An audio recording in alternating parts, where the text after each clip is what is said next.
Well, I thought first half we did some really good things. I liked our toughness, and in the second half we just didn't have enough bodies, and we had too many guys not play particularly well, and just another game where we got torched at the 3-point line. One team got 10, and the other one got 3. We only had 2 guys making 3. So I think that's really hard to overcome. Very physical game. They got 4 free throws, we got 7, so very physical game, and I thought they did a much better job playing in a physical game. They did a good job on the glass.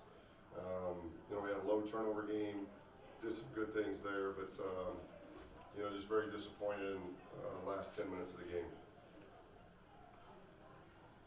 We'll take questions from Coach. Coach, what kept Desmond out tonight? I think a rib. I think he said something about he injured a rib in the last game, and been getting treatments. I think yesterday, told us a couple hours before the game he just couldn't go. It was too sore.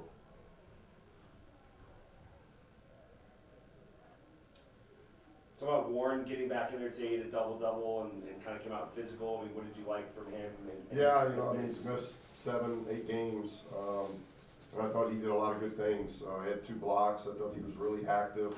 He got 11 rebounds for us. So I loved his activity. He started the game well, and I thought for somebody that's been out as long as he's been out, I thought he really had some good minutes.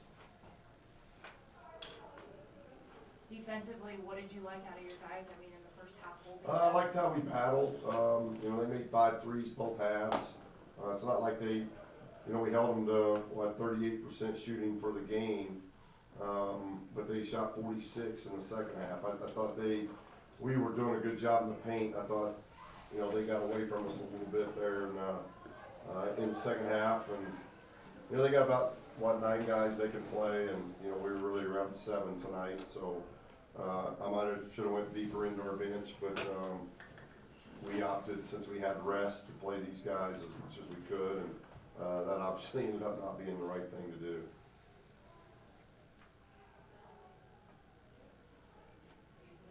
Do you have any questions? Shannon, go ahead. just what do you take away from a game like this now as you guys go back out onto the Yeah, obviously another tough road trip. You got the 2 best teams, at least 2 best records in Wyoming and Boise. So they get the day off tomorrow, and we'll resume practice on Thursday and head for the road trip. What do you think was the difference in just that kind of spurt where they got that, I think it was like a 13-1 run? I mean, where do you think that kind of... Yeah, they made shots, and we just got to get tougher, Alex. We get guys that get into their feelings, and they miss a shot or miss 2 shots.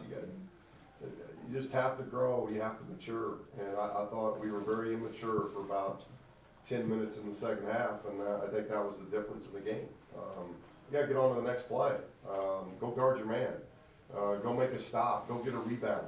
Go take a charge. Quit worrying about a shot. Quit worrying about what happened. And we just we gave up some really easy shots in that period that you're talking about. Outside of that period, I thought we guarded pretty well.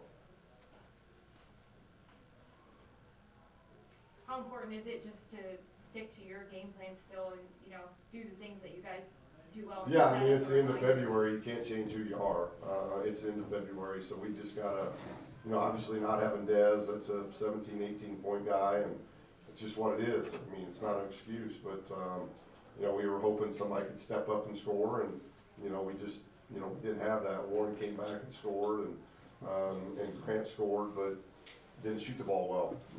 8 for 22, and had a bad shooting night, and we didn't get a whole lot of scoring other places. I thought Trey did some good things, and he got tired late, played 38 minutes. So if we had to redo it again, we'd probably play some of the other guys off the bench if I had to do over again.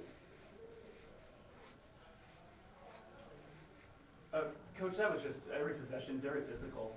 Was that expected, and how did you guys respond? Yeah, I think you're seeing it around the country. It's the freedom of movement stuff you can throw out. I mean, it's going to be a very physical, highly contact game, and we got to adjust to that. We got to get tougher. I thought Hamilton was really good, and I thought Trey battled. I thought Trey did some really good things. They had some guys make some key shots. I thought Gilbert made some, not Gilbert, Webster made a couple threes in the first half that were really timely. And then I thought Nugent made a timely three in the second half. We did a pretty good job, on what we wanted to do execution-wise defensively. But they had that spurt, like Alex was talking about, that we just didn't overcome. Any more questions for Coach? Dad's kind of day-to-day with that rib. Yeah, you'll have to talk to him. I have no idea. It's something that hopefully it feels better in the next couple of days. So we got to play again on Saturday. So it's just unfortunate we haven't been full force for about 8-9 games, and it's just one of those years, and it's been tough that way to battle. But I think they're playing hard, and they're doing a lot of good things. But this team's got to get tougher through adversity. You got to get tougher, and we've won 3 in a row, and UNLV's hot. They held us to 54. That's 5 games in a row. They've holding teams 55 points. So they're really guarding. It's an old veteran team, and I think that showed up in the last 10 minutes of the game. And Steve, just want to ask you about the donation today, this $8 million and 4 from one donor to build you guys a new you and the women's basketball team, locker rooms and offices and all that stuff. Talk about that. Yeah, Eric Lannis and his family, and then obviously to Anonymous that are awfully important to our program. But to get $8 million raised, we worked awfully hard to try to do that.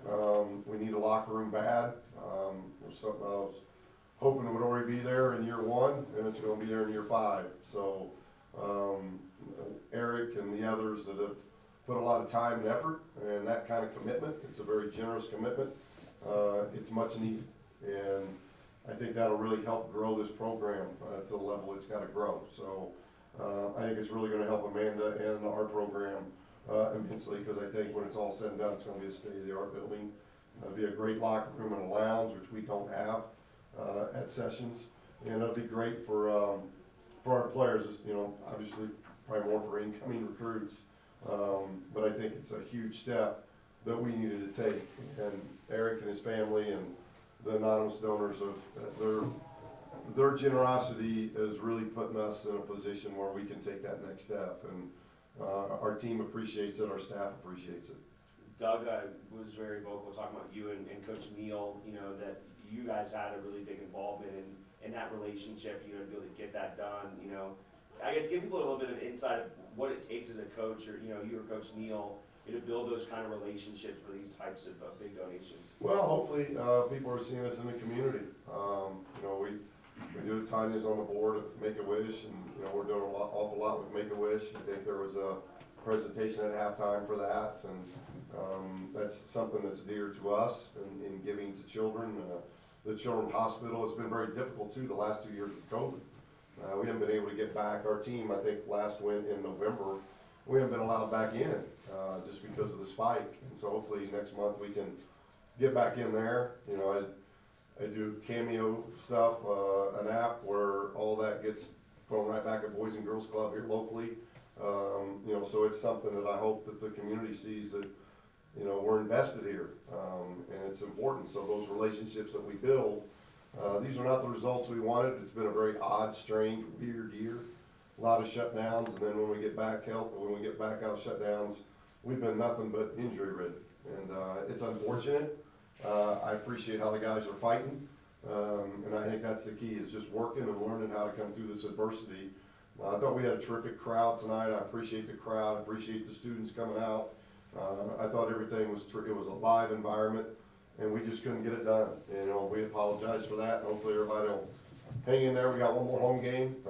This has been one of the worst home records that I've had, so it's not something that we're proud of the results, but I think our guys are battling and working, and hopefully the community will stay behind, and we got to just continue to work as this year closes, and then make sure that we get a lot of work done in the off season.